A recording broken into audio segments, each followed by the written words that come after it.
समय था मच गया जग में हाहाकार। तो ब्रह्मा जी की सभा में होने लगा विचार। ब्रह्मा जी की सभा में विचार होने लगा है कि भला ये तारक नाम का जो राक्षस है ये मरेगा कैसे। ब्रह्मा जी ने कहा उपाय एक है, इसको एक ही व्यक्ति मार सकता है। कौन? बोले भगवान शंकर का जो पुत्र होगा। तो बोले ब्रह्मा जी कैसी बात करते हो? अरे भगवान शंकर अटूट समाधि में लीन है, सती जी है नहीं, पुत्र कहाँ से आएगा? बोले इसके लिए पहले पूरी बात तो सुनो। बोले समाधि को खुलवाना पड़ेगा, विवाह को करवाना पड़ेगा, तब पुत्र आएगा। अब भोले बाबा की समाधि कौन खुलवाने जाए? सब मना करने लगे, क्योंकि सबको अपने अपने प्राण प्रिय हैं।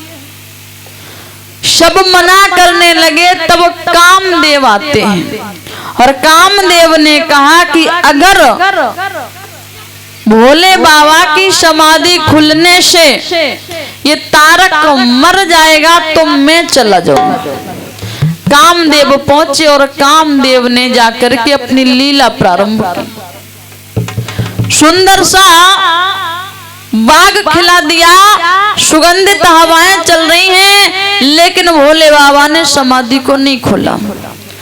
अंत में कामदेव ने अपनी पत्नी रति को बुलाया और रति को कुसुम बाण बनाया और जैसे ही छोड़ा भोले बाबा की समाधि टूट जाती है और नेत्र जैसे ही खुले हैं तो तीसरा नेत्र खुलता है। दृष्टि पड़ी है कामदेव पर, कामदेव जल के भस्म हो जाता है। कामदेव जैसे ही जल के भस्म हुआ, रति रोने लगी। बोले कौन हो? तो जवाब दिया मैं कामदेव की पत्नी हूँ। तो कहा रति रो नहीं, तुम जाओ, तुम्हारे पति से तुम्हारी बात तो हर रोज होगी लेकिन मुलाकात द्वापर में होगी। वापस आ जाता। अब सभी देवी देवता पहुंचे भोले बाबा के पास। भोले बाबा ऐसा करो विवाह कर लो।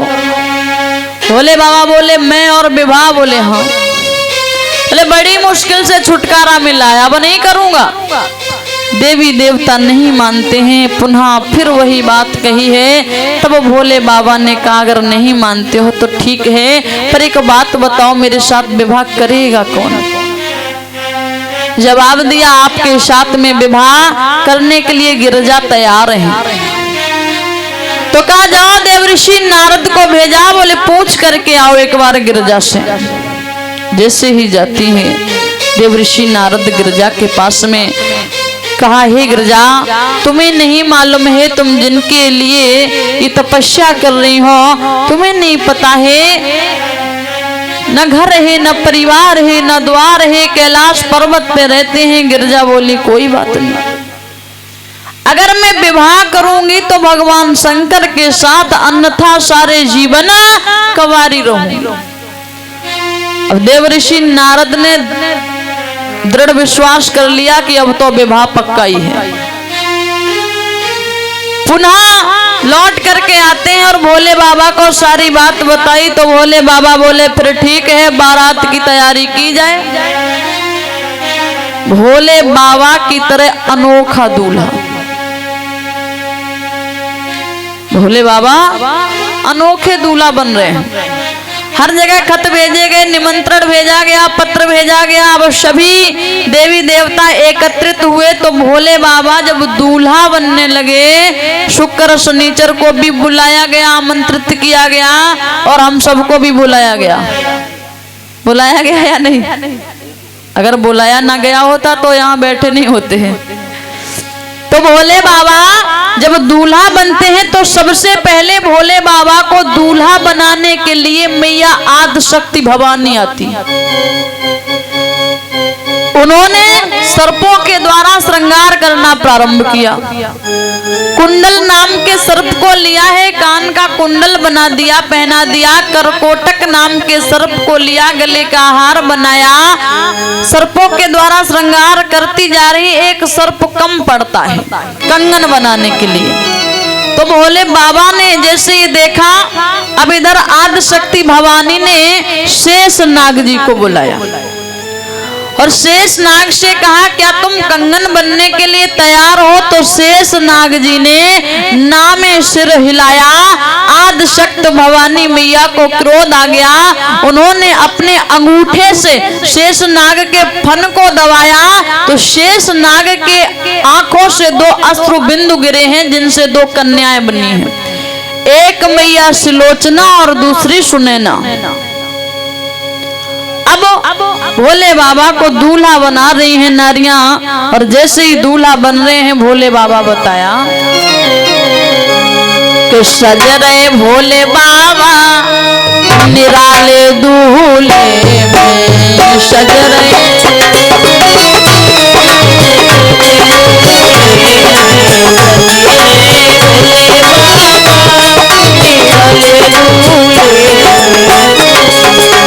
सज रहे भोले बाबा निराले दूल्हे सज रहे भोले बाबा निराले दूल्हे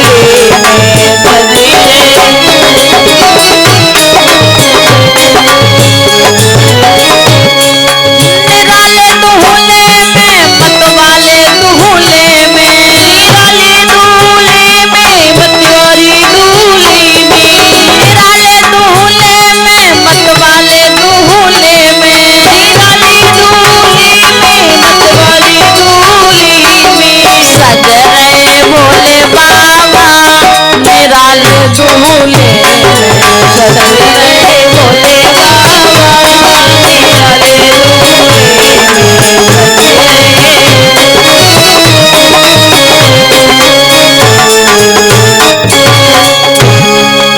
मेरे भोले बाबा की अजब है बात।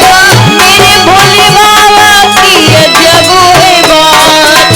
लेके संग चले देखो भूतों की बारात। लेके संग चले देखो भूतों की बारात। अरे मेरे भोले बाबा की अजब है बात। मेरे भोले बाबा की अजब है बात। लेके संग चले देखो भूतों की बारात। लेके संग चले देखो भूतों की बारात।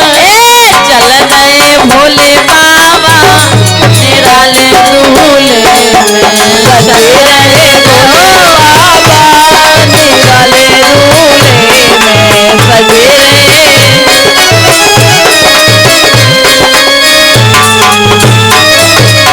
सज रहे भोले बाबा निराले दूल्हे में सज रहे भोले बाबा निराले दूल्हे में सज रहे।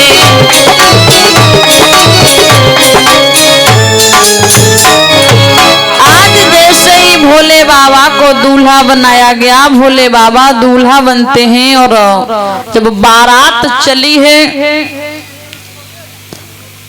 बड़ा हर्ष उल्लास है, बड़ी हंसी खुशी है, भूत प्रेतों की बारात है। और जैसे ही महाराज हिमांचल के यहाँ बारात पहुंची और जैसे ही महाराज हिमांचल के यहाँ बारात पहुंचती है तो बारात को देखने के लिए सबसे पहले छोटे छोटे बच्चे दौड़े और उन्होंने जैसे ही देखा उन बारातियों को तो दौड़ते हुए उठते गिरते अपनी अपनी मैया के पास में पहुंचे। अरे वो मैया, ले ऐसा दूल्हा मैंने कभी जीवन में नहीं देखा।